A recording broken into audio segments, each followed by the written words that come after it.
നമുക്കിന്ന് സോസേജ് കറി അല്ലെങ്കിൽ ഡ്രൈ ആയ രീതിയിൽ എങ്ങനെ വെക്കാമെന്നുള്ളത് നോക്കാം. ഇത് ഏറ്റവും കൂടുതൽ പ്രവാസികൾക്ക് അല്ലെങ്കിൽ പ്രവാസി ജീവിതം നയിക്കുന്ന അല്ലെങ്കിൽ ബാച്ചിലറായിട്ട് താമസിക്കുന്നവർക്ക് വളരെ പ്രയോജനമുള്ള ഇതാണ്. നാട്ടിലെ സോസേജ് ഭയങ്കര കോസ്റ്റ്ലിയാണ്, പക്ഷേ വെളിനാടുകളിൽ വളരെ വിലക്കുറവിന് കിട്ടുന്ന ഒരു ഐറ്റമാണ് ചിക്കൻ സോസേജ് എന്നുള്ളത്. അത് നമുക്ക് എങ്ങനെയാണെന്ന് നോക്കാം. അതിനാദ്യമായി നമുക്ക് ഒരു രണ്ട് പേർക്ക് വേണ്ടിയുള്ള സോസേജ് കറിയില്ല, നമുക്ക് ഒരു 5-6 പീസുകളും സോസേജ് എടുത്തിട്ട് ഈ ഒരു രീതിയിൽ കട്ട് ചെയ്ത് വെക്കുക. അതിനുശേഷം തക്കാളിയും കുനുകുനാന്ന് നമ്മൾ അരിഞ്ഞ് ഈ രീതിയിൽ കട്ട് ചെയ്ത് വെക്കുക. അതിനുശേഷം വെളുത്തുള്ളിയും ഇഞ്ചിയും കൂടെ കുനുകുന അരിഞ്ഞ് പച്ചമുളകും റെഡിയായിട്ട് കഴുകി വൃത്തിയാക്കി വെക്കുക. അതിനുശേഷം അതുപോലെ നമ്മൾ മസാല എങ്ങനെ ഉണ്ടാക്കുന്ന ആ രീതിയിൽ തന്നെ സ്വല്പം എണ്ണ ഒഴിച്ച് കടുക് പൊട്ടിച്ച് സവോള നീളത്തിലരിഞ്ഞത് ഇട്ട് സവോള കൂടെ തന്നെ നമ്മൾ കരിയാപ്പിലയും ഇടുകയാണെങ്കിൽ കരിയാപ്പില ചിലർ കടുക് പൊട്ടിച്ചിട്ട് അതിനോടൊപ്പം തന്നെ കരിയാപ്പിലയും മറ്റു ഇടുന്നവരുണ്ട്. അപ്പോൾ ആ കരിയാപ്പില പെട്ടെന്ന് കരിഞ്ഞു പോകാൻ ചാൻസ് ഉണ്ട്. അതിനൊപ്പം സവോളയുടെ കൂടെ ഇടുകയാണെങ്കിൽ ഇത് കരിഞ്ഞു പോകത്തില്ല. അപ്പോൾ അത് നമ്മൾ ഒരു ചുവന്ന ബ്രൗണിഷ് കളറാകുന്ന ആ ഒരു രീതി വരെ വഴറ്റിയെടുക്കണം. വളരെ എളുപ്പത്തിൽ തന്നെ ഉണ്ടാക്കാൻ പറ്റുന്ന ഒരു ഡിഷാണ്. നമ്മൾ ചപ്പാത്തിക്കും അപ്പത്തിനുമൊക്കെ നമുക്ക് വേണ്ടി വന്ന ചോറിൻ്റെ കൂടെ നമുക്ക് കഴിക്കാൻ പറ്റും. അപ്പോൾ ഒരു ബ്രൗണിഷ് കളറാകുന്നതും വരെ നമ്മൾ ചെയ്തുകൊണ്ടിരിക്കുക. ഒപ്പം ആവശ്യത്തിന് ഉപ്പും ഇടണം. ആവശ്യത്തിന് ഉപ്പും ഇട്ട് അതുപോലെ ഒരു ബ്രൗണിഷ് കളറാകുന്നതും വരെ വെയിറ്റ് ചെയ്യണം. തക്കാളി എടുക്കുമ്പോൾ നമ്മൾ ആദ്യമേ ശ്രദ്ധിക്കേണ്ട ഒരു കാര്യം, ഏറ്റവും വലിയ തക്കാളി തന്നെ എടുക്കുക. കാരണം ഈ സോസേജ് ഡ്രൈ കറി ഉണ്ടാക്കുമ്പോൾ തക്കാളിയുടെ ഒരു ടേസ്റ്റാണ് മുന്നിൽ നിൽക്കേണ്ടത്. അതുകൊണ്ട് ഏറ്റവും വലിയൊരു ചെറിയ ആണെങ്കിൽ 2 തക്കാളിയെങ്കിലും മിനിമം എടുത്തിരിക്കണം. വലുതാണെങ്കിൽ ഒരുമാതിരി ആപ്പിളിൻ്റെ വലുപ്പമുള്ള ആ ഒരു സൈസുള്ള തക്കാളിയാണെങ്കിൽ ഒരെണ്ണം തന്നെ ധാരാളമാണ്. ചെറിയ തോതിൽ ബ്രൗണിഷായി എന്ന് തോന്നുമ്പോൾ ഇഞ്ചിയും വെളുത്തുള്ളിയും കൂടെ നമുക്ക് മിക്സ് ചെയ്യുക. ഇനി നമ്മൾ പച്ചമുളക് നീളത്തിൽ അരിഞ്ഞിടുക. ഇട്ടതിന് ശേഷം അത് മിക്സാക്കുക നല്ല രീതിയിൽ. ബ്രൗണിഷായിട്ടില്ല ഇതുവരെ, വളരെ മീഡിയം ഫ്ലെയിമിൽ തന്നെ വേണം ഇത് ചെയ്യാൻ.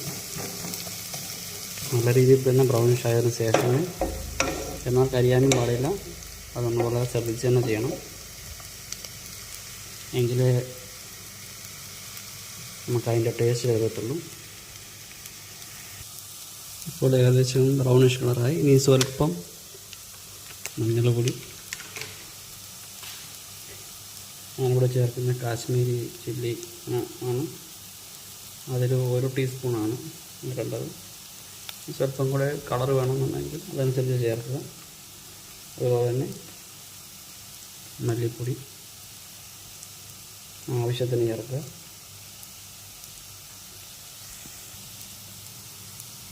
1 ടീസ്പൂൺ ചിക്കൻ മസാല. ഈ നന്നായി ഇളക്കുക. അതിൻ്റെ ആ പച്ചപ്പ് മണം മാറുന്നിടം വരെ ഒരു മിനിമം ഒരു മിനിറ്റോളം, 1 മിനിറ്റ് വേണ്ട,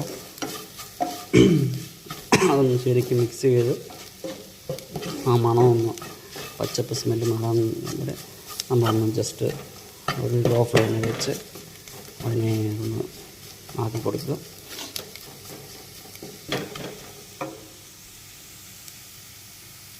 ഏകദേശം മസാല റെഡിയായി. ഇനി നമ്മൾ കൊത്തിയരിഞ്ഞ തക്കാളിക്ക അതിലേക്ക് ഇടുക. എന്നിട്ട് അത് നല്ലോണം മിക്സ് ചെയ്യുക. എന്നിട്ട് ഒരു തുള്ളി വെള്ളം പോലും ചേർക്കാതെ നമ്മളതിനെ അടച്ച് വെച്ച് ഒരു 1/2 മിനിറ്റ് കാത്തിരിക്കുക.